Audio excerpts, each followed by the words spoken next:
আসসালামু আলাইকুম। সাতক্ষীরার চারের গাজী নজরুল ইসলাম ওনার একটা ভিডিও ভাইরাল হয়েছে। তো ফেসবুকে অনেকেই দেখলাম এটা বিপক্ষে স্ট্যাটাসটাই সবচেয়ে বেশি, মানে সবচেয়ে বেশি, কিন্তু কিছু লোক আছে ঘুরাই পেঁচায় এটার পক্ষে স্ট্যাটাস দেওয়ার চেষ্টা করতেছে।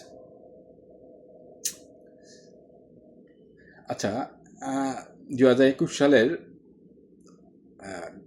ডক্টর মুরাদ তালুকদার, তথ্য সম্প্রচার প্রতিমন্ত্রী, মনে আছে?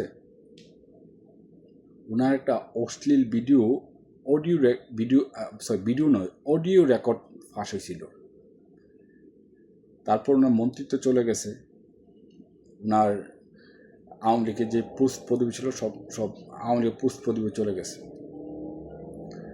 আচ্ছা, আমি যতদূর মনে আছে আমি ওনার বিপক্ষে স্ট্যাটাস দিছিলাম, এবং আমি না শুধু, আমার জানাই আওয়ামী লীগের কোনো লোক ওনার পক্ষে একটা স্ট্যাটাস দেয় না, এবং ঘুরায় পেঁচাও পক্ষে স্ট্যাটাস দেয় নাই। ওনার বিপক্ষে স্ট্যাটাস দিছে, আমি তো অন্তর দিয়ে লোক ঘৃণা করছে। এটা হচ্ছে আওয়ামী লীগের মধ্যে পার্থক্যতা। আরেকটা কথা কি জানেন, আমরা ফেসবুকে মাঝে মাঝে স্ট্যাটাস দিলে অনেকেই কমেন্ট হারিট, মানে একটা যুক্তিক স্ট্যাটাস দিল, আমরা মার্ক করা আওয়ামী লীগ, তো আমাদের মানে যে স্ট্যাটাসটা দেবো এটা না পড়ে, এটা না বুঝাই যে কোনো একটা মন্তব্য করবেন। এটা হচ্ছে আপনাদের একটা কালচার হয়ে গেছে এখনকার তরুণদের। বিশেষ করে একটা কথা মাথায় রাখবেন, যতক্ষণ পর্যন্ত বিরোধী দল স্ট্রং না থাকবে, বিরোধী দল গৃহপালিত হয়ে যাবে, বিরোধী দল ঐক্যমত থাকবে এবং জাতীয় ঐক্য নামের বাটপাড়ি থাকবে, ততদিন পর্যন্ত দেশের জনগণের দুর্ভাগ্য শেষ হবে না। দেশ লুটে পুটে খাওয়ার পরিকল্পনা থাকবে।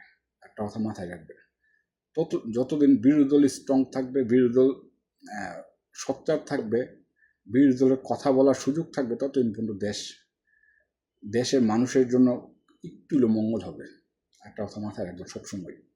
যারা দেশের নিয়ে আলোচনা করে, বা দেশের চিন্তা চেতনায়, বা দেশ নিয়ে ভাবমূর্তি তৈরি, দেশের বিপদগ্রস্ত জায়গাগুলো নিয়ে কথা বলে, দেশের অন্যায় অপরগ্রস্ত জায়গায় নিয়ে কথা বলে, তাদেরকে থামাবেন না, তাদেরকে বলতে দিবেন। কারণ আমরা কখনোই এদেরকে থামাইতে চেষ্টা করি নাই। আমরা যখন রাজনীতিতে সম্পৃক্ত ছিলাম, যতক্ষণ আমাদের দল ক্ষমতা ছিল, কেউ বলতে পারবে না। আমার গ্রামের অনেক ছেলেরা বিএনপির সাথে সম্পৃক্ত, মিছিল মিটিং সব জায়গায় সব কিছু করছে, কেউ বলতে পারবে না কোনোদিন তাদেরকে একদিন বলছি